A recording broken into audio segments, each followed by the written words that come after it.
சற்று நேரம் தியானிக்கும்படியாக எடுத்துக்கொண்ட வேத வாக்கியம் எபிரேயருக்கு எழுதின புஸ்தகம் 11ஆம் அதிகாரம் 40ஆம் வசனத்தை ஒருவர் வாசியுங்கள்.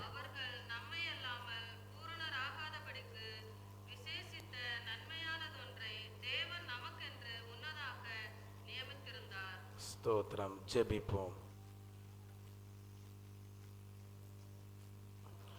அன்பும் மகா கிருபையும் இரக்கவும் நிறைந்த நேசமுள்ள நல்ல தகப்பனே, இந்த நாளிலே தியானிக்கும்படியாக தேவரீர் எங்களுக்கு கொடுத்த வசனத்திற்காக உமக்கு ஸ்தோத்திரம். இந்த வசனத்தின் மூலமாக தேவரீர் எங்களுக்கு வெளிப்படுத்துகிற சத்தியம் கர்த்தாவே உம்முடைய நாம் மகிமைக்கென்று காணப்பட தேவன் தாமே கிருபை செய்தாலும் இயேசு கிறிஸ்துவின் இன்ப நாமத்திலே ஜெபிக்கிறேன் பிதாவே, ஆமேன்.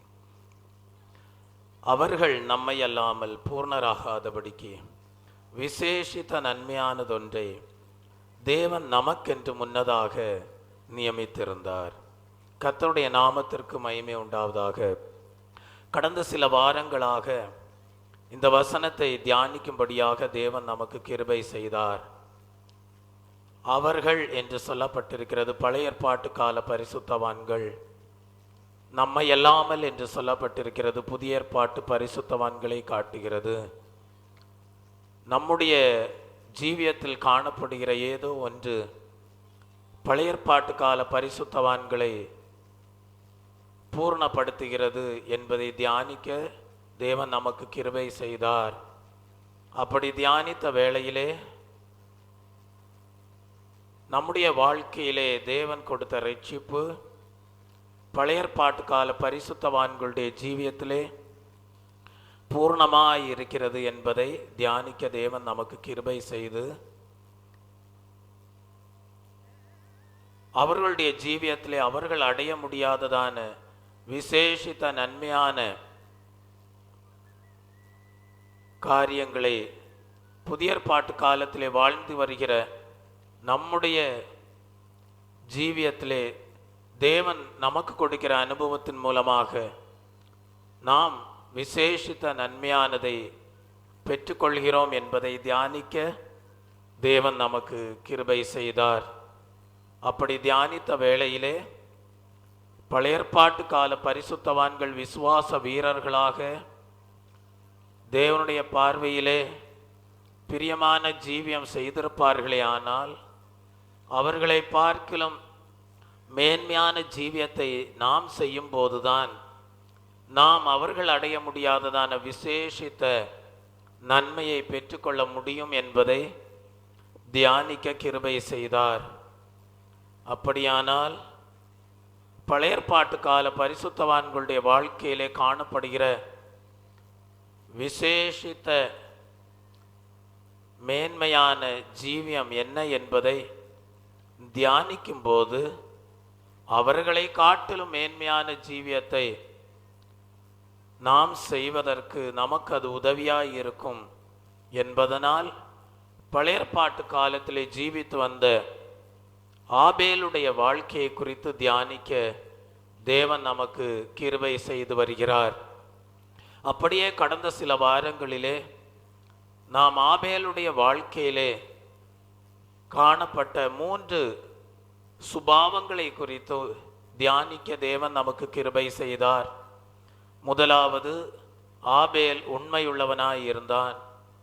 இரண்டாவது, ஆபேல் தேவனுடைய பார்வையிலே மேன்மையான ஜீவியம் செய்தான்.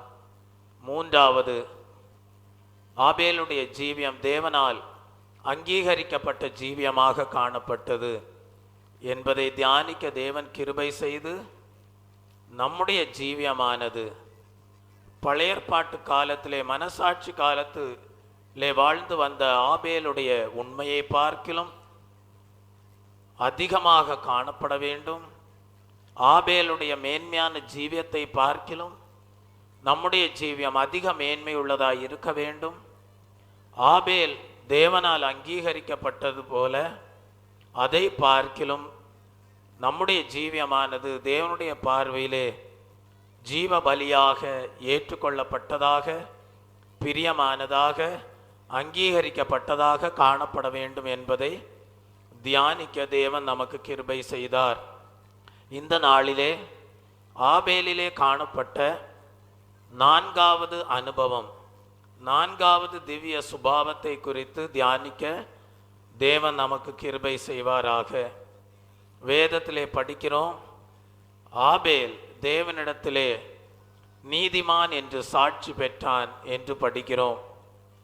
நீதிமான் என்று மனிதன் சாட்சி பெறுவது லேசான காரியம் அல்ல. ஒருவேளை ஒரு மனிதன் இன்னொரு மனிதனிடத்திலிருந்து நீதிமான் என்கிற சாட்சியை பெற்றுவிடலாம். ஒருவேளை ஒரு மனிதன் இன்னொரு மனிதனை நீதிமான் என்று சொல்லிவிடலாம். ஆனால் தேவன் ஒரு மனிதனை நீதிமான் என்று சொல்ல வேண்டுமானால் அது பெரிய காரியமாக காணப்படுகிறது. எபிரேயருக்கு எழுதின புஸ்தகம் 11ஆம் அதிகாரம் 4ஆம் வசனத்தை வாசிக்கும் போது, விசுவாசத்தினாலே ஆபேல் காயினுடைய பலியிலும் மேன்மையான பலியை தேவனுக்கு செலுத்தினான், அதனால் அவன் நீதிமான் என்று சாட்சி பெற்றான் என்று படிக்கிறோம்.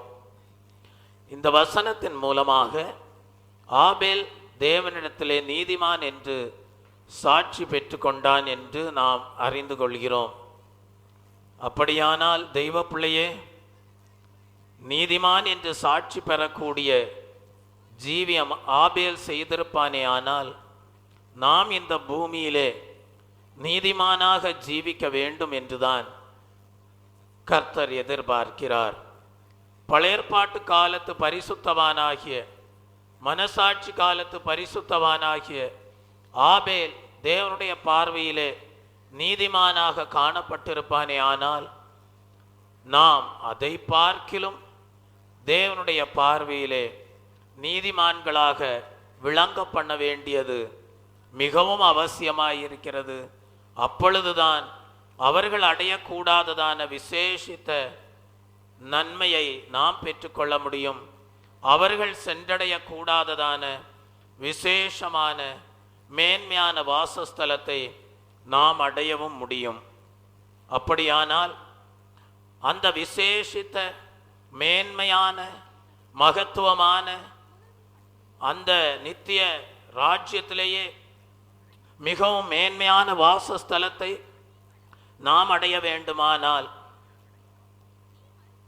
புதிய ஏற்பாட்டு காலத்திலே வாழ்ந்து வருகிற நாம் எப்படி நீதிமான்களாக ஜீவிப்பது, எப்படிப்பட்ட அனுபவத்தினாலே தேவனிடத்திலே நீதிமான்கள் என்று சாட்சி பெறுவது என்பதை குறித்து தியானிக்க இந்த நாளிலே தேவன் நமக்கு கிருபை செய்வாராக. ரோமருக்கு எழுதின புஸ்தகம் 8ஆம் அதிகாரம் 30ஆம் வசனத்திற்கு கடந்து வரும்போது, ரோமாபுரி சபையை பார்த்து பரிசுத்த பவுல் சொல்லுகிறார், தேவன் உங்களை நீதிமான்களாக்கி இருக்கிறார் என்று சொல்லுவதை பார்க்கிறோம். எவர்கள் முன்குறிக்கப்பட்டார்களோ அவர்களை தேவன் அழைத்தும் இருக்கிறார். எவர்களை தேவன் அழைத்தாரோ அவர்களை தேவன் நீதிமான்களாக்கியும் இருக்கிறார் என்று நாம் அங்கே படிக்கிறோம். அப்படியென்றால் தேவன் யாரை தாயின் கர்ப்பத்திலேயே முன்குறித்தாரோ அவர்களை தேவன் என்ன செய்கிறாராம், ஏற்ற வேளை வரும்போது அவருடைய அழைப்பை கொடுத்து அந்த அழைப்பின்படி நல்ல ஜீவியத்தை செய்யும்படியாக கிருபை கொடுத்து அவர்களை என்ன செய்கிறார் என்றால் நீதிமான்களாக்குகிறார். அப்படி என்றால் நம்முடைய வாழ்க்கையிலே நீதி என்று சொல்லுவது தேவனிடத்தில் இருந்து வர வேண்டியதாய் இருக்கிறது. நாம் நீதியுள்ள ஜீவியம் செய்யும்படியாய் இந்த பூமியிலே எல்லா அநியாயத்திலிருந்தும் அக்கிரமங்களிலிருந்தும் நாம் தேவனால் மீட்கப்பட்ட அனுபவத்திற்குள்ளாக கடந்து வருகிறோம். இந்த பூமியிலே எவ்வளவோ அக்கிரமங்கள் காணப்படுகிறது, அநியாயங்கள் காணப்படுகிறது. ஆனால் தேவன் என்ன செய்கிறார், தம்முடைய ஜனங்களை தேவன் என்ன செய்கிறார், யாரை முன்குறித்தாரோ யாரை அழைத்தாரோ அவர்களை நீதிமான்களாக்கும்படியாக என்ன செய்கிறார், பூமியில் காணப்படுகிற அநியாயங்களிலிருந்தும் பூமியில் காணப்படுகிற அக்கிரமங்களிலிருந்தும் தேவன் தம்முடைய ஜனங்களை வேறு பிரிக்கிறார்.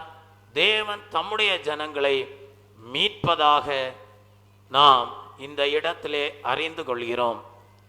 ஒரு மனிதனிலே நீதி வெளிப்பட வேண்டுமானால் அவனுக்குள் இருக்கக்கூடிய 2 காரியங்கள் மரிக்க வேண்டியது அவசியமாய் இருக்கிறது. தெய்வ பிள்ளையே, மனிதன் அந்த 2 காரியங்களுக்கும் மரிக்கும் போது அவனிலே தேவன் தம்முடைய நீதியை விளங்கச் செய்கிறார். அப்படியானால் நம்முடைய ஜீவியத்திலே மரிக்க வேண்டிய 2 காரியங்கள் தான் என்ன? ஒன்று, நாம் அநீதிக்கு மரிக்க வேண்டும். இரண்டாவது, நாம் சுய நீதிக்கு மரிக்க வேண்டும்.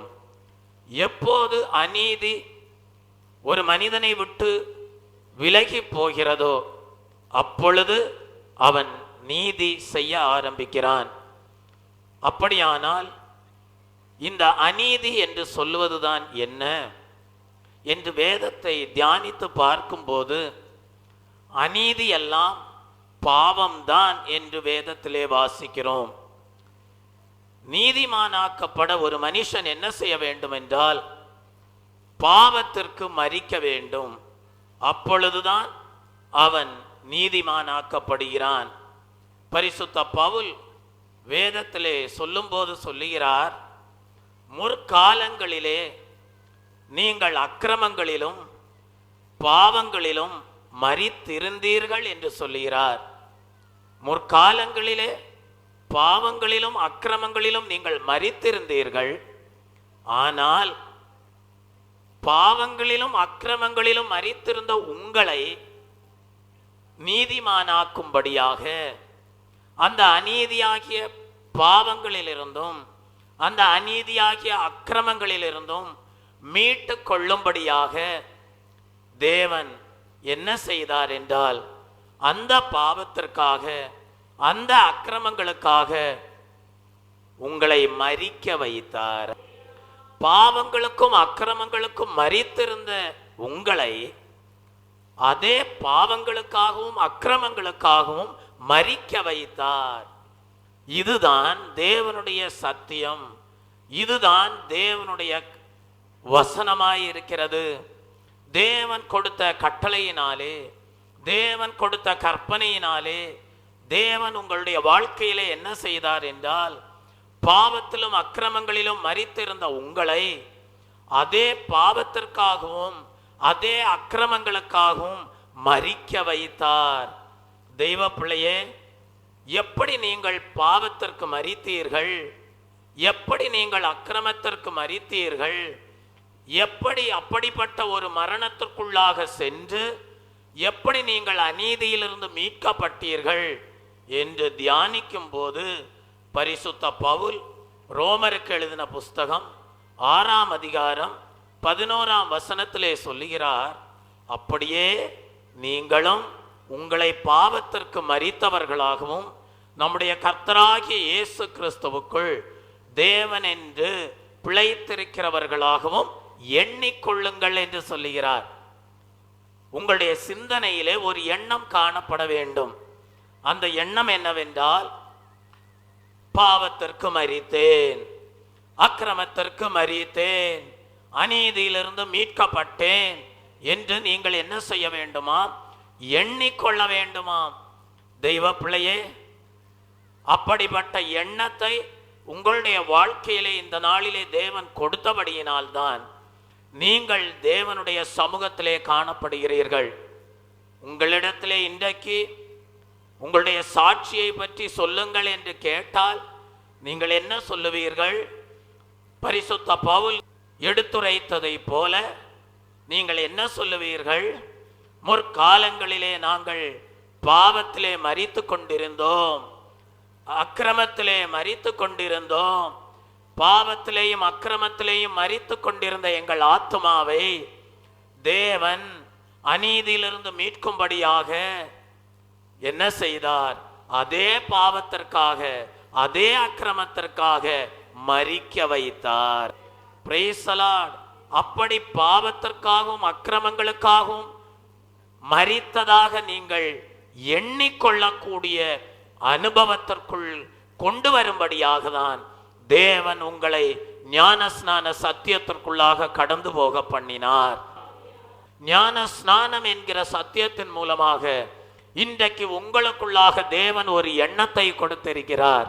அந்த எண்ணம் என்ன? பாவத்திற்கு மரித்தேன், அக்கிரமத்திற்கு மரித்தேன், சுத்த நல்ல மனசாட்சியோடு ஜீவிக்கிறேன் என்கிற எண்ணத்தை தேவன் உங்களுக்கு கொடுத்திருக்கிறார். அப்படியானால் வேதம் ஒரு கேள்வியை கேட்கிறது. பாவத்திற்கு மரித்த நான் இனி அதே பாவத்திலே எப்படி பிழைப்பேன் என்று ஒரு கேள்வி கேட்கப்படுகிறது. தெய்வ பிள்ளையே, அப்படியானால் முற்காலங்களிலே பாவங்களிலேயும் அக்கிரமங்களிலேயும் காணப்பட்ட உங்களை ஞானஸ்நான சத்தியத்தின் மூலமாக தேவன் அநீதியிலிருந்து மீட்கும்படியாக பாவத்திற்கும் அக்கிரமங்களுக்கும் மரிக்க வைத்து இன்றைக்கு நல்ல ஒரு ஆவிக்குரிய எண்ணத்தை கொடுத்திருக்கிறார். அந்த எண்ணம் என்ன? பாவத்துக்காக அக்கிரமத்திற்காக மரித்தாய் விட்டது. இனி அந்த பாவத்திலே, அந்த பழைய அக்கிரமத்திலே எப்படி பிழைத்திருப்பேன் என்று கேள்வி கேட்கக்கூடிய ஒரு கேள்வி ஒவ்வொரு நாளும் உங்களுடைய ஜீவியத்திலே காணப்படுகிறது. இந்த உலகத்திலே கடந்து செல்லும் போது, நீங்கள் இந்த பூமியிலே கடந்து செல்லும் போது, நீங்கள் தேவாலயத்தை விட்டு கடந்து செல்லும் போது, உங்களுடைய வாழ்க்கையிலே எத்தனையோ பாவ காரியங்கள், அக்கிரம காரியங்கள் சூழ்ந்து கொள்ள எத்தனிக்கும் போது நீங்கள் உங்களுக்குள்ளே என்ன கேள்வி கேட்டுக்கொள்கிறீர்கள்? நான் எந்த பாவத்திற்காக மரித்தேனோ, எந்த அக்கிரமத்திற்காக மரித்தேனோ, இனி அதே பாவத்தினால் எப்படி பிழைப்பேன், இனி அதே அக்கிரமத்தினால் எப்படி பிழைப்பேன் என்று கேள்வி கேட்டுக்கொண்டு அந்த பாவத்திலே ஜெயம் எடுக்கிறீர்கள், அந்த அக்கிரமத்திலே ஜெயம் எடுக்கிறீர்கள். தெய்வ பிள்ளை, அப்படியே அநீதியிலிருந்து மீட்கப்பட்டவர்களாக நீதிமான்களாக விளங்க தேவன் கிருபை செய்கிறார். அப்படியானால் நீங்கள் நீதிமான்களாக்கப்பட வேண்டுமானால் முதலாவது அக்கிரமம் பாவம் என்கிற அநீதிக்கு மரிக்க வேண்டும்.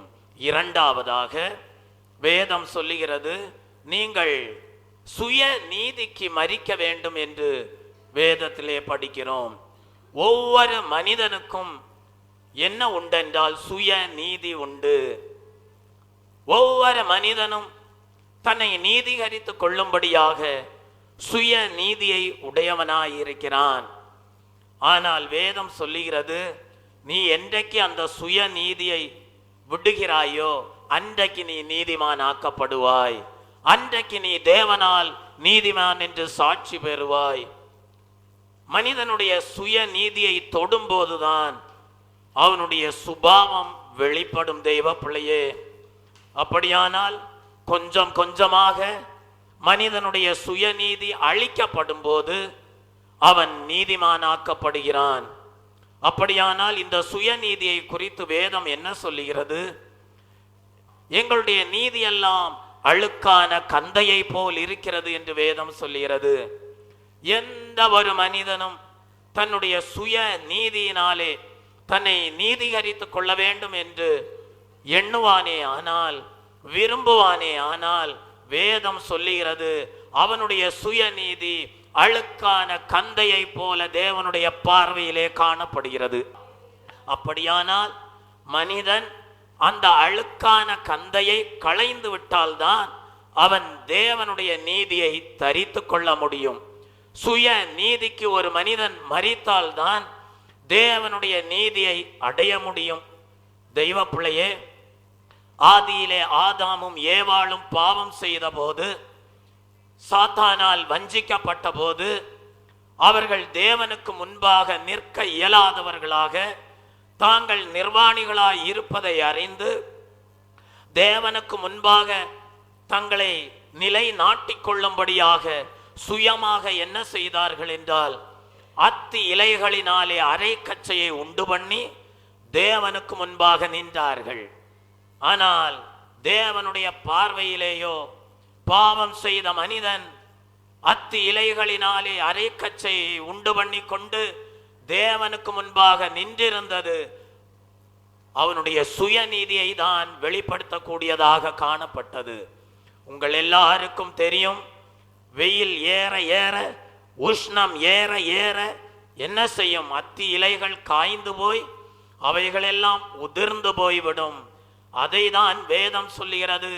மனிதனுடைய நீதி எல்லாம் அழுக்கான கந்தையை போல் இருக்கிறது. ஆதியிலே மனிதன் என்ன செய்தான்?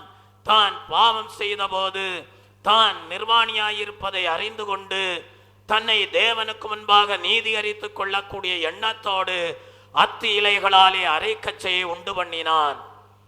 ஆனால் தேவனுடைய பார்வையிலேயோ அவனுடைய அத்தி இலைகளினாலே அவன் உடித்து இருந்த அரைக்கச்சை தேவனுடைய பார்வையிலே அழுக்கான கந்தையை போலவே காணப்பட்டது.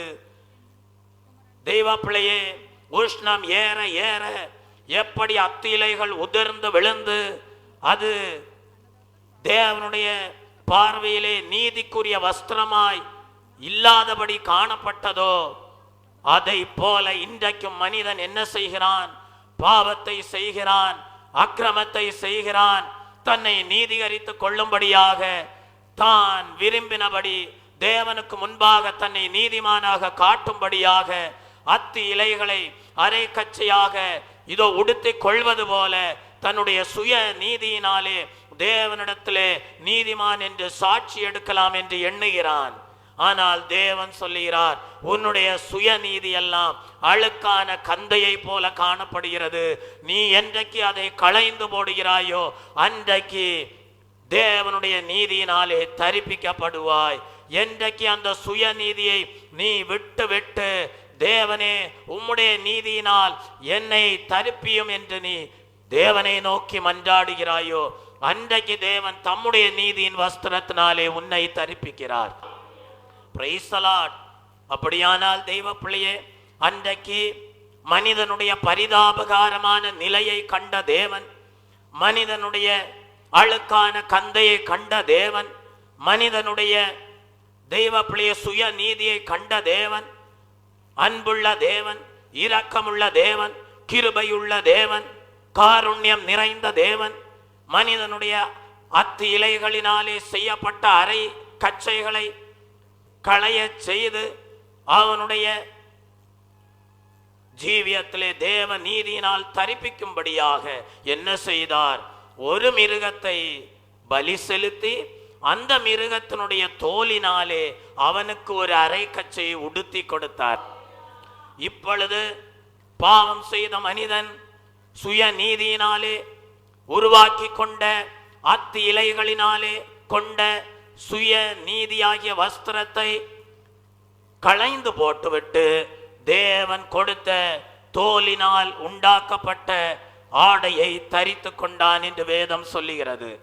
முற்காலங்களிலே நீங்களும் சுய நீதியாகிய வஸ்திரங்களை தரித்து கொண்டிருந்தீர்கள். தேவனுடைய பார்வையிலேயோ அவைகளெல்லாம் அழுக்கான கந்தையை போல காணப்பட்டது. அன்புள்ள தேவன், இரக்கமுள்ள தேவன், கிருபையுள் நிறைந்த தேவன் என்ன செய்தார்? மகனே, மகளே, நீ உடுத்திருப்பது அழுக்கான கந்தையாய் இருக்கிறது என்பதை விளங்கச் செய்து உங்களை இரட்சிப்புக்குள்ளாக கொண்டு வந்து அதற்காக அவரே பலியாக சிலுவையிலே மரித்து, அவர் கல்வாரி சிலுவையிலே மரித்ததினால் அவருடைய தோலானது உரிக்கப்பட்டது. எதற்காக? உனக்கு ஒரு தோலுடையை உண்டாக்கி கொடுக்கும்படியாக, உனக்கு ஒரு ரட்சிப்பின் வஸ்திரத்தை உடுத்தும்படியாக, உனக்கு நீதி என்கிற சால்வையை தரிப்பிக்கும்படியாக. அன்றைக்கு பழைய ஏற்பாட்டின் காலத்திலே ஆதி மனிதன் பாவம் செய்த போது அவனுக்கு நீதியின் வஸ்திரத்தை தரிப்பிக்கும்படியாக எப்படி ஒரு மிருகமானது பலி செலுத்தப்பட்டதோ அதை போல புதிய ஏற்பாட்டு காலத்திலே ஜீவித்து வருகிற ஒவ்வொரு மனிதனுக்காகவும் இயேசு கிறிஸ்து பலியாக மரித்திருக்கிறார். அவருடைய தோலானது உரிக்கப்பட்டிருக்கிறது. அது நிமித்தமாக, அவருடைய பாடுகளின் நிமித்தமாக, அவருடைய உபத்திரவங்களின் நிமித்தமாக, மரணத்து நிமித்தமாக இன்றைக்கு உங்களுக்கு நீதியின் வஸ்திரம் தரிப்பிக்கப்பட்டிருக்கிறது. அழுக்கான கந்தையாகிய பாவ வஸ்திரங்கள் அவைகளெல்லாம் ஒளிந்து போயின. இன்றைக்கு உங்களுக்கு கொடுக்கப்பட்டிருக்கிற வஸ்திரமோ நீதியின் வஸ்திரமாய் இருக்கிறது. அப்படியானால் சுய நீதிக்கு ஒரு மனிதன் மரித்தால்தான் தேவ நீதியை அடைய முடியும். தெய்வ பிள்ளையே, சுய நீதிக்கு மரிப்பது என்று சொல்வது அழுக்கான பழைய கந்தையான சுயநீதியின் வஸ்திரத்தை களைந்து போட்டு ரட்சிப்பு என்கிற தேவ நீதியின் வஸ்திரத்தை தரித்து கொள்வது.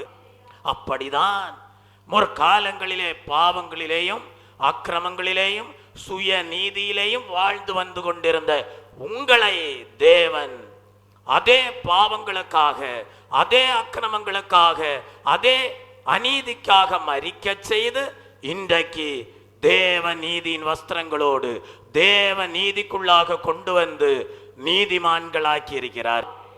Praise the Lord. யோவான் ஸ்நானகன் என்கிற ஒரு மனிதன் காணப்பட்டான். அவனுடைய காலத்திலே யோவான் ஸ்நானகனிடத்திலே என்ன காணப்பட்டதாம்? சுய நீதி வெளிப்பட்டதாக இயேசு கிறிஸ்து தாமே சொல்லுவதை நாம் படிக்கிறோம். தெய்வ பிள்ளையே, யோவான் ஸ்நானகனுடைய ஜீவியத்திலே வெளிப்பட்ட சுயநீதிதான் என்ன? தெய்வ பிள்ளையே, இவன் யோர்தான் நதிக்கரையிலே அநேகருக்கு என்ன செய்து வருகிறான் என்றால் ஞான ஸ்நானத்தை கொடுத்து வருவதை பார்க்கிறோம். அவன் அநேகருக்கு ஞான ஸ்நானத்தை கொடுத்து வரும்போது ஒரு நாள் இயேசு கிறிஸ்துவும் அவனிடத்திலே செல்கிறார். ஒரு நாள் இயேசு கிறிஸ்துவும் அவனிடத்திலே சென்று என்ன கேட்கிறார் என்றால், யோவான் ஸ்நானகனிடத்திலே ஞான ஸ்நானம் கொடுக்கும்படி கேட்கிறார். அப்பொழுது யோவான் மறுமொழியாக ஆண்டவராகிய இயேசு கிறிஸ்துவை பார்த்து சொல்லுகிறான், நான் உம்மாலே ஞான ஸ்நானம் பெற வேண்டியதாயிருக்க நீர் என்னிடத்தில் வரலாமா என்று கேட்பதை பார்க்கிறோம். யோவான் ஸ்நானகன் ஆண்டவராகிய இயேசு கிறிஸ்துவை பார்த்து சொல்லுகிறான், ஆண்டவரே, நான் உம்மிடத்தில் ஞான ஸ்நானம் பெற வேண்டியதாயிருக்க நீர் என்னிடத்தில் ஞான ஸ்நானம் பெற வரலாமா என்று கேட்பதை பார்க்கிறோம். வாசியுங்கள். மத்தேயு 3ஆம் அதிகாரம் 13ஆம் வசனத்திற்கு வரும்போது, அப்பொழுது யோவானால் ஞான ஸ்நானம் பெறுவதற்கு இயேசு கலிலேயாவை விட்டு யோர்தானுக்கு அருகே அவனிடத்தில் வந்தார். யோவான் அவருக்கு தடை செய்து, நான் உம்மாலே ஞான ஸ்நானம் பெற வேண்டியதாயிருக்க நீர் என்னிடத்தில் வரலாமா என்றான். இயேசு அவனுக்கு பிரதியுத்தரமாக, இப்பொழுது இடங்கொடு, இப்படி எல்லா நீதியையும் நிறைவேற்றுவது நமக்கு ஏற்றதாயிருக்கிறது என்றார். அப்பொழுது அவருக்கு இடம் கொடுத்தான். தெய்வ பிள்ளையே, யோவான் ஸ்நானகனுடைய எண்ணம் எப்படி இருந்ததென்றால், இயேசு கிறிஸ்து தேவனுடைய குமாரன், இயேசு கிறிஸ்து எல்லாரிலும் பெரியவராய் இருக்கிறார். அப்படி இருக்கும்போது ஆண்டவராகிய இயேசு கிறிஸ்து எதற்காக ஞான ஸ்நானம் எடுக்க வேண்டும்? அவரிலே அநீதி இல்லையே, அவரிலே பாவம் இல்லையே, அவரிலே அக்கிரமம் இல்லையே. அப்படி இருக்கக்கூடிய சூழ்நிலையிலே ஆண்டவராகிய இயேசு கிறிஸ்து எதற்காக ஞான ஸ்நானத்தை பெற்றுக்கொள்ள வேண்டும்? எதற்காக என்னிடத்தில் வந்து ஞான ஸ்நானத்தை பெற்றுக்கொள்ள வேண்டும் என்று யோவான் ஸ்நானகன் எண்ணமுடையவனாய் இருந்து ஆண்டவராகிய இயேசு கிறிஸ்துவை பார்த்து கேட்கிறான், நான் உம்மிடத்தில் ஞான ஸ்நானம் பெற வேண்டியதாயிருக்க நீர் என்னிடத்தில் வரலாமா என்று கேட்பதை பார்க்கிறோம். அந்த சந்தர்ப்பத்திலே ஆண்டவராகிய இயேசு கிறிஸ்து ஒரு சத்தியத்தை யோவான் ஸ்நானகனுக்கு விளங்க செய்வதை பார்க்கிறோம். அந்த சத்தியம் என்ன?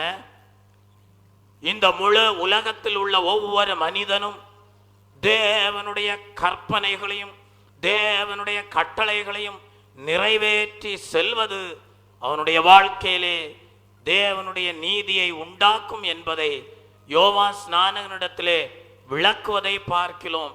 தான் பாவம் இல்லாது காணப்பட்டாலும், தன்னிடத்திலே அக்கிரமம் இல்லாது காணப்பட்டாலும், தன்னுடைய வாழ்க்கையிலே சுய நீதி இல்லாமல் காணப்பட்டாலும், தானும் மற்றவர்கள் பின்பற்றும்படியாக தேவனுடைய கற்பனைகளை கை கொண்டு மற்றவர்களுக்கு தன்னுடைய அடிச்சோடுகளை வைத்து செல்கிறேன் என்பதை யோவான் ஸ்நானகனிடத்திலே விளங்க வைப்பதை பார்க்கிறோம்.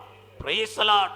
இன்றைக்கு ஆண்டவராகிய இயேசு கிறிஸ்து பிதாவாகிய தேவனுடைய கற்பனைகளை கை கொண்டு தான் ஸ்திரீகளிலே பிறந்தவர்களில் பெரியவனாயிருந்த, ஸ்திரீகளில் பிறந்தவர்களில் பரிசுத்தவானாய் இருந்த யோவான் ஸ்நானனுடைய கரத்திலே ஞான ஸ்நானம் பெற்றுக்கொண்டதன் மூலமாக தேவன் நமக்கு என்ன அடிச்சூடுகளை வைத்து சென்றிருக்கிறார் என்றால், தெய்வ ஜனமே,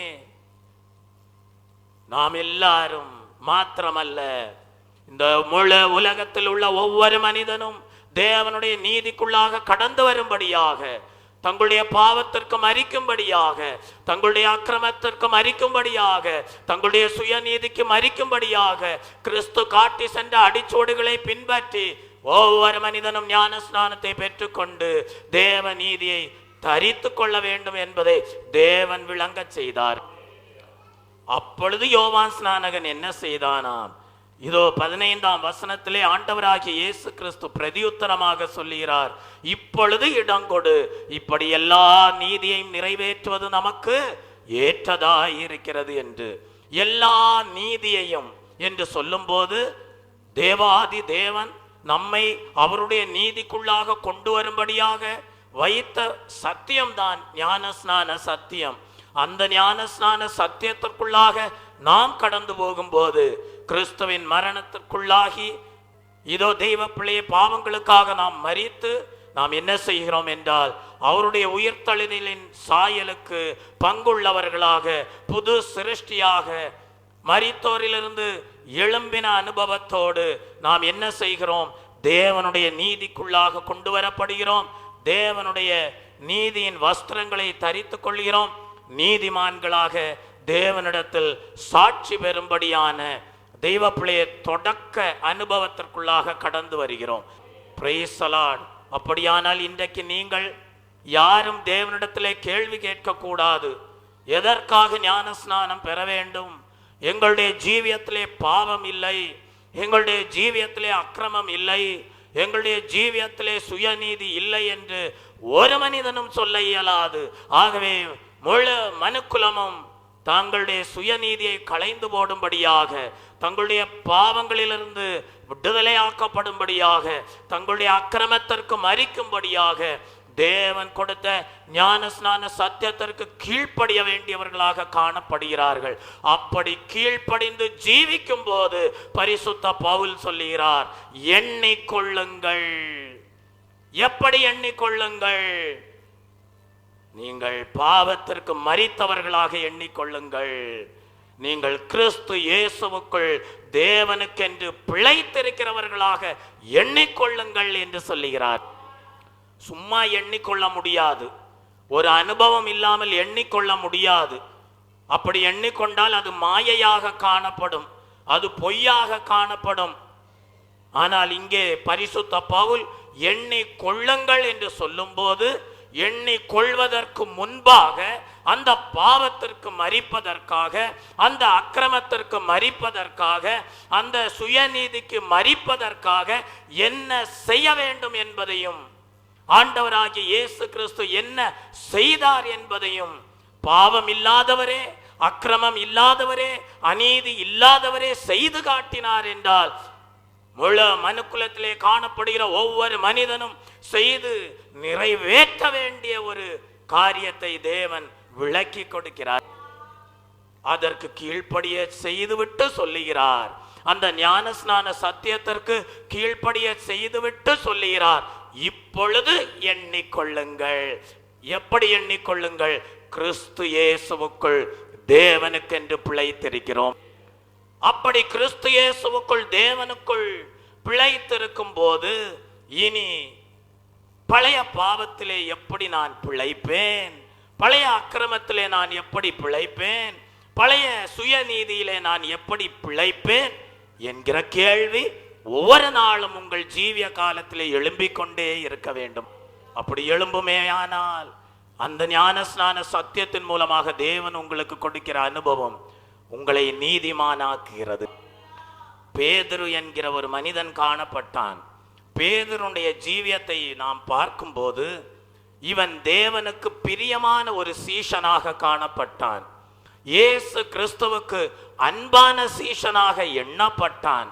ஆனால் ஒரு சந்தர்ப்பத்திலே தன்னுடைய சீஷனாகிய பேதுருவை பார்த்து ஆண்டவராகிய இயேசு கிறிஸ்து சொல்லுகிறார், அப்பாலே போ சாத்தானே என்று சொல்லுகிறார்.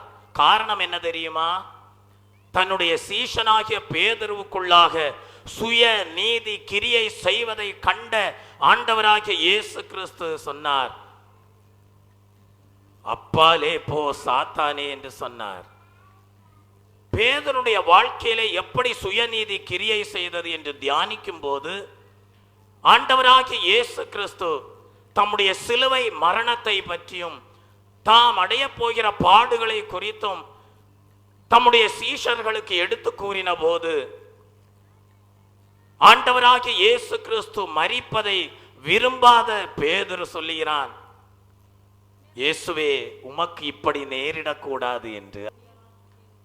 அவனுடைய வாழ்க்கையிலே தான் அடைய போகிற பாடுகள் முழு உலகத்திற்காக, தான் அடைய போகிற உபத்திரவங்கள் முழு உலகத்திற்காக, தான் மரிக்க போகிறது முழு உலகத்திற்காக என்பதை பேதுருடைய ஜீவியத்திலே அவன் விளங்காது காணப்பட்டபடியினால் அவனுக்குள்ளாக இயேசு கிறிஸ்து மரிக்க கூடாது என்கிற சுய நீதி கிரியை செய்ததை கண்ட ஆண்டவர் சொன்னார், அப்பாலே போ சாத்தானே என்று.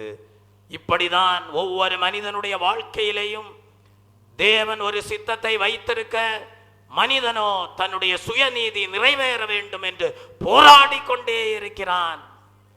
தேவன் தம்முடைய பார்வையிலே விலையேற பெற்ற திட்டங்களையும் விலையேற பெற்ற நோக்கங்களையும் நிறைவேற்றும்படியாக கிரியை செய்து கொண்டிருக்கும் போது அதற்காக அவர் ஒவ்வொரு நாளும் பிரயாசப்பட்டு கொண்டிருக்கும் போது மனிதனோ அந்த தேவ சித்தத்திற்கு விரோதமாக, அந்த தேவ திட்டத்திற்கு விரோதமாக பேசுகிறவனாக, கிரியை செய்கிறவனாக, தேவனுக்கு எதிர்த்து நிற்கிறவனாகவே காணப்படுகிறான்.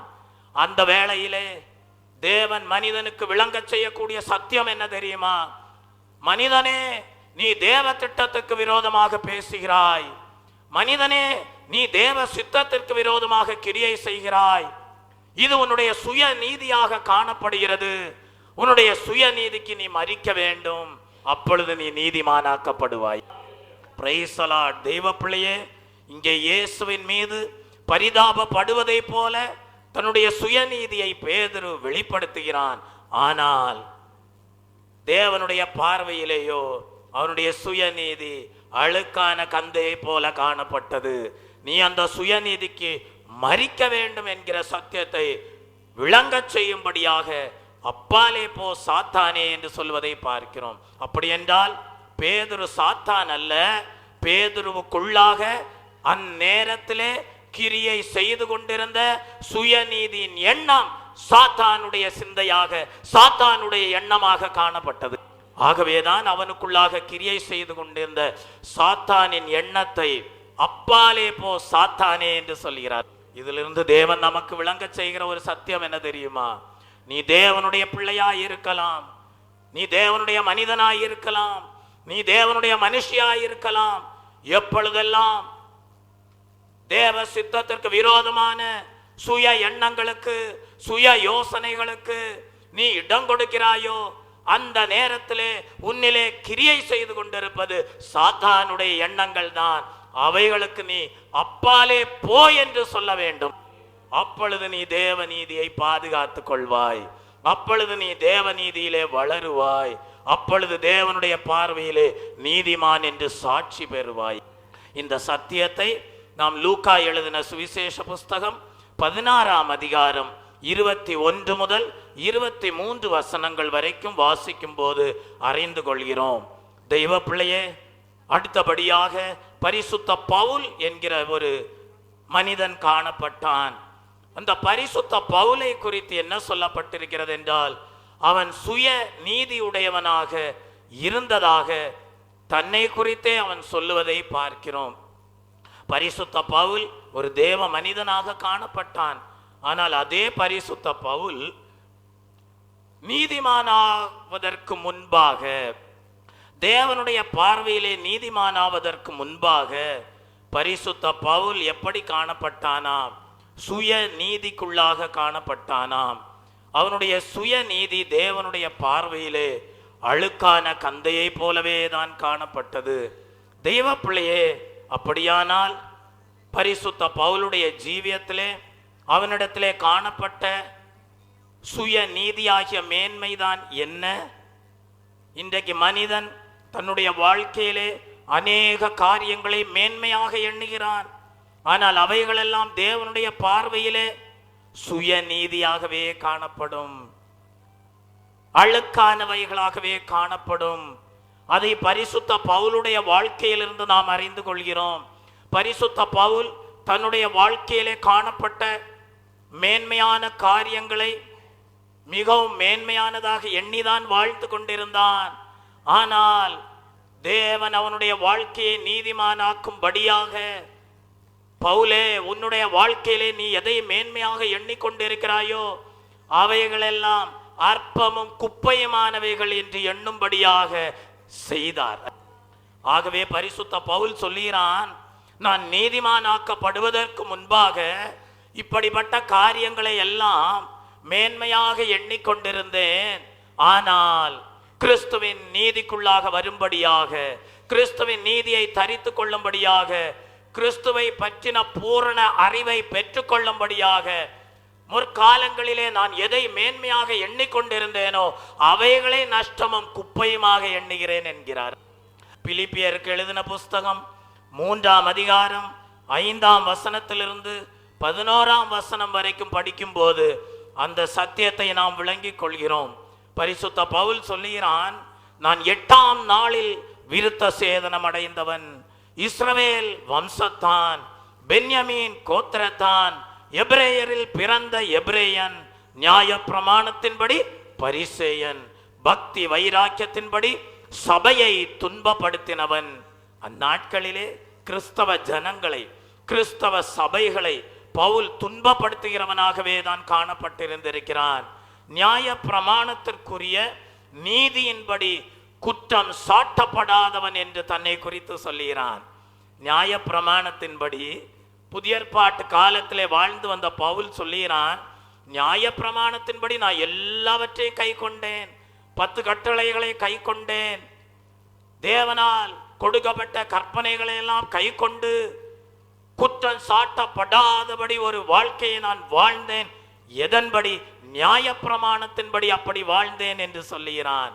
ஆனால் ஏற்ற நாள் வந்தபோது, பவுலே, நீ பழைய ஏற்பாட்டு காலத்திலே வாழ்ந்து வருகிற மனசாட்சி காலத்து பரிசுத்தவானாகிய ஆபேலை போன்ற ஜீவியம் செய்ய வேண்டியவன் அல்ல. பவுலே, நியாய பிரமாணத்தின் காலத்திலே, மோசே வாழ்ந்து வந்த காலத்திலே மோசேயை போல ஒரு ஜீவியம் செய்ய வேண்டிய பரிசுத்தவான் அல்ல நீ. நீ புதிய ஏற்பாட்டு காலத்திலே அவர்களை பார்க்கிலும் விசேஷித்த நன்மையை பெற்றுக்கொள்ளும்படியான மேன்மையான பரிசுத்த ஜீவியம், மேன்மையான நீதிமானாக ஜீவிப்பதுதான் தேவனுடைய சித்தம் என்பதை பவுலுடைய வாழ்க்கையிலே விளங்க செய்யும்படியாக, நியாய பிரமாணத்தின்படி நீ குற்றம் சாட்டப்படாதவனாய் இருக்கலாம், ஆனால் நியாய பிரமாணத்தின்படி நீ உன்னை நீதிமான் என்று எண்ணிக்கொள்வாயானால் தேவனுடைய பார்வையிலே சுய நீதி உடையவனாய் இருக்கிறாய். மேகம் போன்ற இத்தனை திரளான சாட்சிகள் சூழ்ந்து கொண்டிருக்க, பழைய ஏற்பாட்டு கால பரிசுத்தவான்கள் நீ மேன்மையான நீதிக்குரிய ஜீவியம் செய்யவில்லை என்று உன்னை குறித்து குற்றம் சாட்டுகிறவர்களாய் இருப்பார்கள். நீ அவர்கள் சென்று சேரக்கூடிய நித்திய ராஜ்யத்தில் அல்ல நீ சேர வேண்டியவன், நீயோ அவர்களை பார்க்கிலும் மேன்மையான இடத்தை சுதந்தரிக்க வேண்டியவனாய் இருக்கிறபடியால், பவுலே, நியாய பிரமாணத்தின்படி உன்னை நீதீகரித்துக் கொள்வது அது அழுக்கான கந்தையை போன்றதாய் இருக்கிறது. அது சுயநீதியாய் இருக்கிறது. ஒன்று செய், அவைகளையெல்லாம் தேவனுடைய பாதத்திலே வைத்துவிட்டு, தேவனே உம்முடைய நீதிக்குள்ளாக என்னை கொண்டு செல்லும், உம்முடைய நீதியினாலே, உம்முடைய நீதியின் வஸ்திரத்தினாலே என்னை தரித்துக் கொள்ளும் என்று நீ ஒப்பு கொடுப்பாயானால் நீ அறிந்து கொள்ளுவாய் உன்னுடைய சுயநீதி அழுக்கான கந்தை என்று. Praise the Lord. அப்படிதான் பரிசுத்த பவுல் சொல்லிக் கொண்டிருந்தான். நான் நியாய பிரமாணத்தின்படி குற்றம் சாட்டப்படாதவன், பென்யமீன் கோத்திரத்தான். இன்றைக்கு அநேகர் சொல்லுவாங்க, நான் இந்த ஜாதி, நான் அந்த ஜாதி, அதனால நான் நீதிமான் என்று. அப்படிதான் பரிசுத்த பவுல் அந்நாட்களிலே சொல்லிக் கொண்டிருந்தான். நான் பென்யமீன் கோத்திரத்தான், நான் இஸ்ரவேல் வம்சத்தான், நான் நியாய பிரமாணத்தின்படி பரிசேயன், பக்தி வைராக்கியத்தின்படி சபையை துன்பப்படுத்தினவன், நியாய பிரமாணத்திற்குரிய நீதியின்படி குற்றம் சாட்டப்படாதவன் என்றெல்லாம் தேவனுக்கு முன்பாக தன்னை நீதீகரித்துக் கொண்டிருந்தான். ஆனால் ஏற்ற வேளையிலே அவன் சொல்லுகிறான், தெய்வப்பிள்ளை 7ஆம் வசனத்திற்கு வரும்போது, எனக்கு லாபமாயிருந்தவைகள் எவைகளோ அவைகளை கிறிஸ்துவுக்காக நஷ்டம் என்று எண்ணினேன். காரணம் என்ன?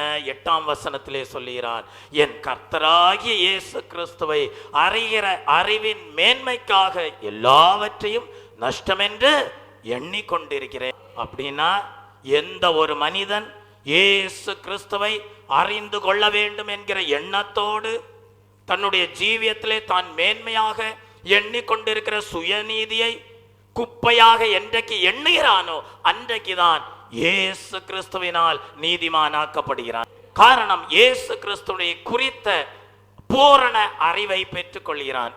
அப்படி என்றால் ஒரு மனிதன் இயேசு கிறிஸ்துவை குறித்த பூரண அறிவில்லாதிருப்பானே ஆனால் அவனுடைய ஜீவியத்திலே காணப்படுகிற மேன்மைகள் எல்லாம், அவனுடைய ஜீவியத்திலே காணப்படுகிற நீதி எல்லாம் சுயநீதியாக அழுக்கான கந்தைகளாகவே காணப்படுகிறது. அன்றைக்கு பரிசுத்த பவுல் என்ன தீர்மானம் பண்ணினான் என்றால், இயேசு கிறிஸ்துவை நான் பூர்ணமாக அறிந்து கொள்ள போகிறேன் என்று சொல்லி அவன் ஒரு தீர்மானத்தை எடுக்க தேவன் அவனுக்கு ஒரு காரியத்தை விளங்க செய்தார். என் மகனே பவுலே, உன்னுடைய வாழ்க்கையிலே என்னுடைய மரணத்திற்குள்ளாக, என்னுடைய உயிர்த்தலின் சாயலுக்குள்ளாக நீ கடந்து வர வேண்டும். அதுதான் தேவன் உனக்கு கொடுக்கிற தகுதியாய் இருக்கிறது. அதுதான் தேவன் உன்னை நீதிமானாக்குகிற அனுபவமாய் இருக்கிறது என்று வாசியங்கள். 9ஆம் வசனத்திலே, நான் கிறிஸ்துவை ஆதாயப்படுத்தி கொள்ளும்படிக்கு நியாயப்பிரமாணத்தினால் வருகிற சுயநீதியை உடையவனாயிராமல் கிறிஸ்துவை பற்றும் விசுவாசத்தினால் வருகிறதும் விசுவாசம் மூலமாய் தேவனால் உண்டாயிருக்கிறதுமான நீதியை உடையவனாயிருந்து கிறிஸ்துவுக்குள் இருக்கிறவன் என்று காணப்படும்படிக்கே என்று சொல்லுகிறார். நியாய பிரமாணத்தினால் தன்னிடத்திலே உண்டாயிருந்த மேன்மைகள், நியாய பிரமாணத்தினால் தன்னிடத்திலே உண்டாயிருந்த சுய நீதி, தான் குற்றமற்றவன் நீதிமான் என்று எண்ணியிருந்த எண்ணங்கள், இவைகளிலிருந்தெல்லாம் அவன் மீட்கப்படும்படியாக, இவைகளிலிருந்தெல்லாம் அவன் விடுதலையாக்கப்படும்படியாக அவைகளை என்ன செய்தானாம்? நஷ்டம் என்று எண்ணி என்ன செய்தானாம்? கிறிஸ்துவுக்குள்ளாக இருக்கிறவன் என்று காணப்படும்படிக்கு என்ன செய்தானாம்? 10ஆம் வசனம், இப்படி நான் அவரையும் அவருடைய உயிர்த்தெழுதலின் வல்லமையையும் அவருடைய பாடுகளின் ஐக்கியத்தையும் அறிகிறதற்கும் அவருடைய மரணத்திற்கொப்பான மரணத்திற்குள்ளாகி எப்படியாயினும் நான் மரித்தோரிலிருந்து உயிர்த்தெழுந்திருப்பதற்காக தகுதியாகும்படிக்கு அவருக்காக எல்லாவற்றையும் நஷ்டம் என்று விட்டேன், குப்பையுமாக எண்ணுகிறேன். அல்லேலூயா. அப்ப இன்றைக்கு உங்களுக்கு தேவன் கொடுத்திருக்கிற தகுதி என்ன? இன்றைக்கு தேவன் உங்களுக்கு கொடுத்திருக்கிற தகுதி என்ன? நீங்கள் தேவனுடைய பார்வையிலே நீதிமான்களாக சாட்சி பெறும்படியாக தேவன் உங்களுடைய வாழ்க்கையிலே கொடுத்திருக்கிற தகுதிதான் என்ன? கிறிஸ்துவின் உயிர்த்தெழுதலின் வல்லமையையும் அவருடைய பாடுகளின் ஐக்கியத்தையும் நீங்கள் அறிகிறதற்காக அவருடைய மரணத்திற்கொப்பான மரணத்திற்குள்ளாகி எப்படி அவருடைய மரணத்திற்குள்ளானீர்கள்? அவருடைய ஞான ஸ்நான சத்தியத்திற்கு கீழ்ப்படிந்து ஆண்டவராகிய இயேசு கிறிஸ்துடைய மரணத்திற்கொப்பான மரணத்திற்குள்ளாகி, அடுத்தபடியாக சொல்லுகிறார், நான் மரித்தோரிலிருந்து உயிர்த்தெழுந்திருப்பதற்கு தகுதியாகும் பொருட்டு. அதனுடைய அர்த்தம் என்ன? ஞானஸ்நான சத்தியத்திற்கு கீழ்ப்படிந்து எழுந்து வந்தீர்களே, அந்த உயிர்த்தெழுதலின் சாயல், அந்த புது சிருஷ்டிப்பு, அந்த தேவ நீதியின் வஸ்திரத்தை தரித்து கொண்டு தேவ சாயலை வெளிப்படுத்தின அனுபவம், அதுதான் தேவன் உங்களுடைய வாழ்க்கையிலே கொடுத்த தகுதியாய் இருக்கிறது. இன்றைக்கு நீங்கள் தேவனுடைய பார்வையிலே நீதிமானாக சாட்சி பெறுகிறீர்கள். அல்லேலூயா. ஆபேல் மனசாட்சி காலத்திலே தேவனிடத்திலிருந்து சாட்சி பெற்று கொண்டான் என்றால், இன்றைக்கு நீங்கள் தேவனிடத்தில் நியாயப்பிரமாணத்தின்படி, பழைய ஏற்பாட்டு காலத்து நியாயப்பிரமாணத்தின்படி ஜீவித்து சுய நீதியோடு தேவனுக்கு முன்பாக நீதிமான்கள் என்று அங்கீகரிக்கப்பட இயலாது. நீங்கள் என்றைக்கு சுயநீதியை விட்டு, கர்த்தாவே உம்மை அறிகிற அறிவுக்குள்ளாக என்னை பூர்ணப்படுத்தும் என்று சொல்லி அவருடைய மரணத்திற்குள்ளாகும் ஞானஸ்நான சத்தியத்திற்கு கீழ்ப்படிந்து அவருடைய உயிர்த்தெழுதலின் சாயலை அடைந்து கொள்ளும்படியாக ஞானஸ்நான தண்ணீரிலிருந்து கரையேறினீர்களோ, அன்றைக்கு உயிர்த்தெழுதலின் சாயலோடு ஜீவிக்க கிருபை செய்கிறார். அல்லேலூயா. இன்றைக்கு நீங்கள் ஒவ்வொரு நாளும் கேட்கிற கேள்வி என்ன? இப்பொழுது பாவத்திற்கு மரித்த நான் எப்படி பழைய பாவத்திலே ஜீவிப்பேன்? பழைய அக்கிரமங்களிலே இனி எப்படி நான் ஜீவிப்பேன்? பழைய அநீதியிலே எப்படி நான் வாழுவேன்? அவைகளுக்காக நீங்கள் மரித்தாயிற்று.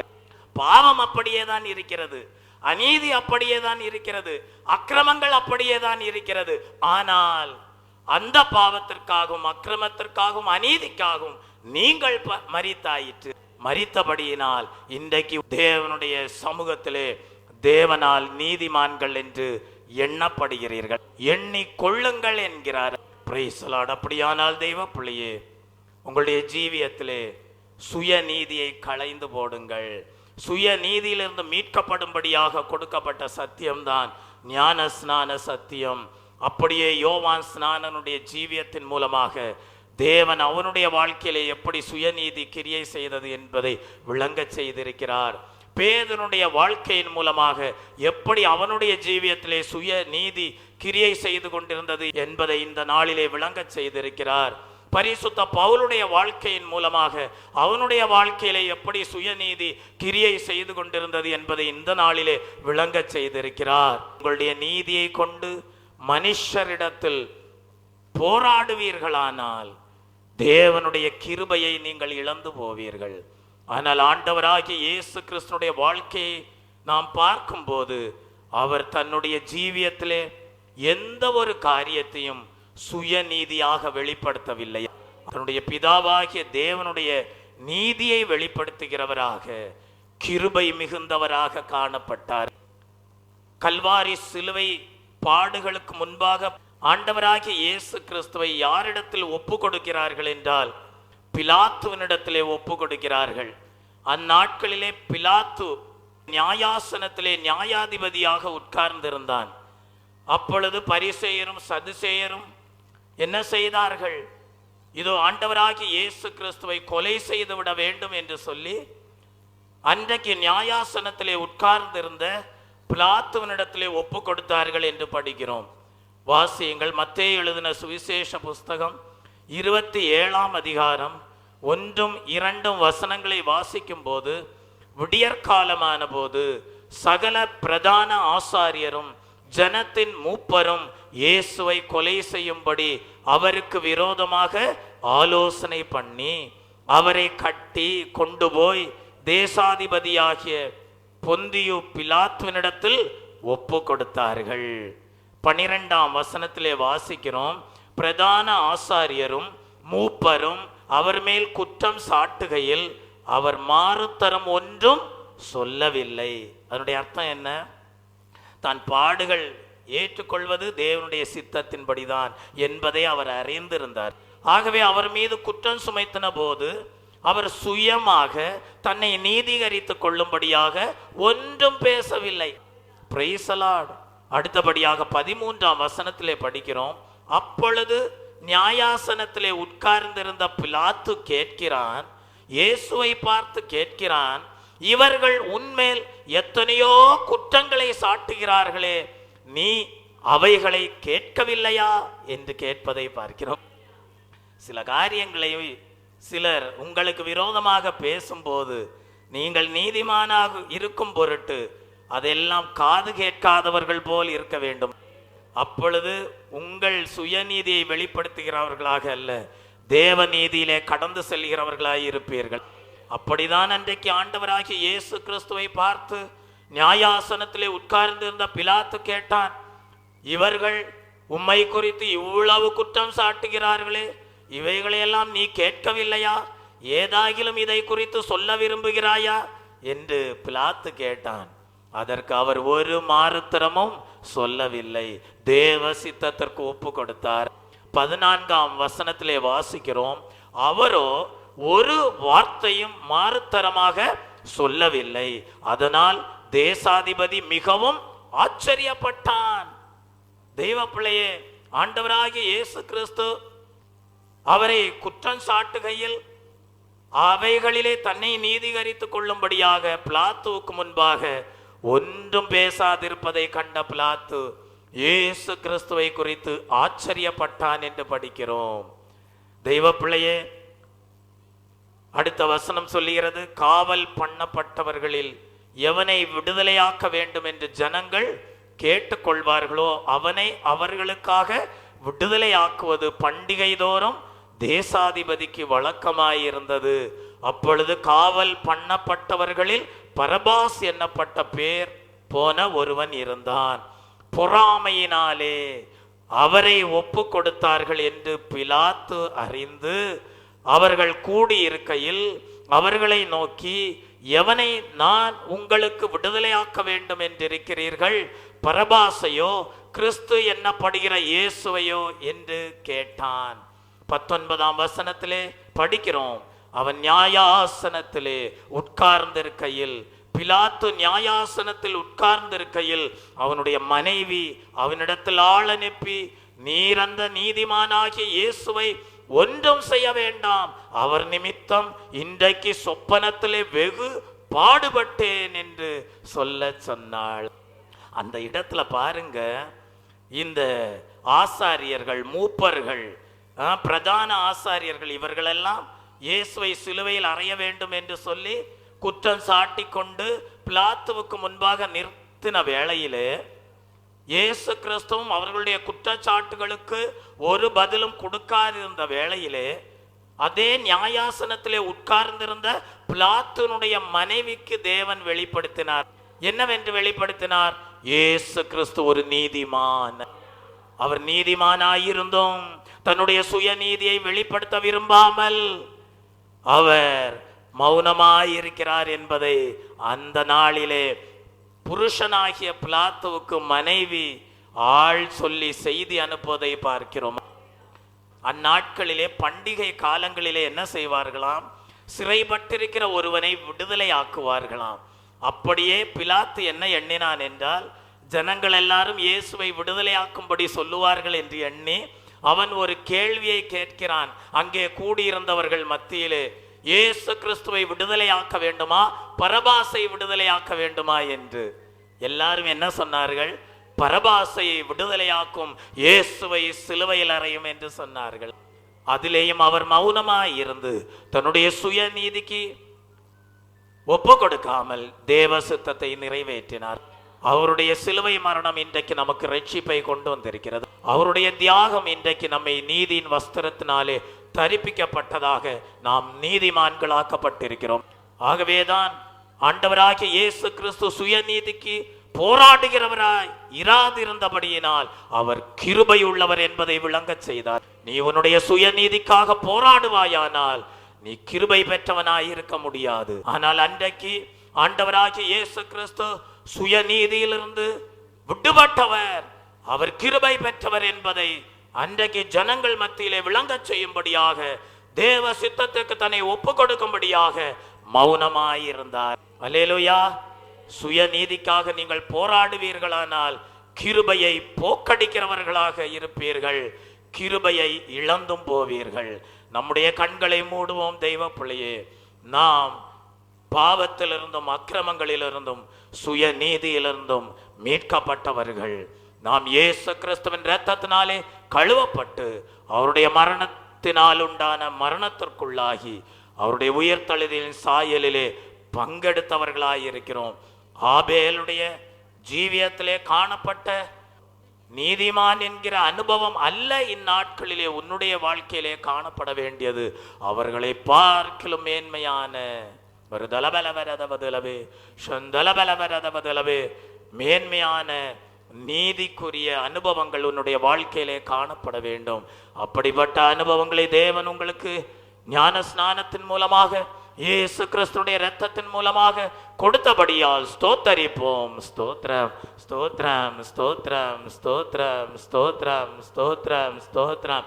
தொடர்ந்து பாவத்திற்கென்று மரித்தோம், அக்கிரமங்களுக்கென்று மரித்தோம். இனி அந்த பாவத்திலே எப்படி ஜீவிப்போம்? இனி எப்படி அந்த அக்கிரமங்களிலே ஜீவிப்போம்? இனி எப்படி அந்த சுயநீதியிலே ஜீவிப்போம் என்கிற எண்ணமுடையவர்களாக ஒவ்வொரு நாளும் கேள்வி கேட்டு பரிசுத்தவான்களாக ஜீவிக்க, நீதிமான்களாக ஜீவிக்க, தேவனிடத்தில் நீதிமான்கள் என்று சாட்சி பெற தேவன் கிருபை கொடுக்கும்படியாக ஸ்தோத்தரிப்போம். ஸ்தோத்திரம் ஸ்தோத்திரம் ஸ்தோத்திரம் ஸ்தோத்திரம். சுயநீதிக்காக போராடாமல் கிருபையை பெற்று கிருபையிலே வளர்ந்து கிருபை பெற்றவர்களாக முன்னோக்கி பரலோக பாதையிலே முன் செல்ல தேவன் அனுகிரகம் செய்யும்படியாக ஸ்தோத்தரிப்போம். ஸ்தோத்திரம் ஸ்தோத்திரம் ஸ்தோத்திரம் ஸ்தோத்திரம் ஸ்தோத்திரம். அல்லேலூயா அல்லேலூயா அல்லேலூயா. கர்த்ததாமே ஆபேலுடைய ஜீவியத்திலே காணப்பட்ட நீதியை பார்க்கலாம் மிகவும் மேன்மையான நீதியை உங்களுடைய வாழ்க்கையிலே பாவத்திற்கு மரித்ததன் மூலமாக, அக்கிரமங்களுக்கு மரித்ததன் மூலமாக, அநீதிக்கு மரித்ததன் மூலமாக உங்களுடைய ஜீவியத்திலையும் விளங்கச் செய்து விசேஷித்த நன்மைகளை கொடுத்து ஆசீர்வதித்து நித்திய ராஜ்யத்திலையும் விசேஷித்த வாசஸ்தலங்களிலே உங்களை வைத்து அலங்கரிப்பாராக. ஆமீன். என் ஆத்மாவே கர்த்தரை ஸ்தோத்திரி, என் முள்ளமையுடைய பரிசுத்த நாமத்தை ஸ்தோத்திரி. என் ஆத்மாவே கர்த்தரை ஸ்தோத்திரி, அவர் செய்த சகல உபகாரங்களையும் மறவாதே. ஆமீன். நம்முடைய கர்த்தராகிய இயேசு கிறிஸ்துடைய கிருபையும் பிதாவாகிய தேவனுடைய அன்பும் பரிசுத்த ஆவியானுடைய ஐக்கியமும் இன்றும் என்று சதா காலங்களிலும் நம்ம அனைவரோடும் நம்முடைய குடும்பங்களோடும் சபையாரோடும் இருப்பதாக. ஆமீன்.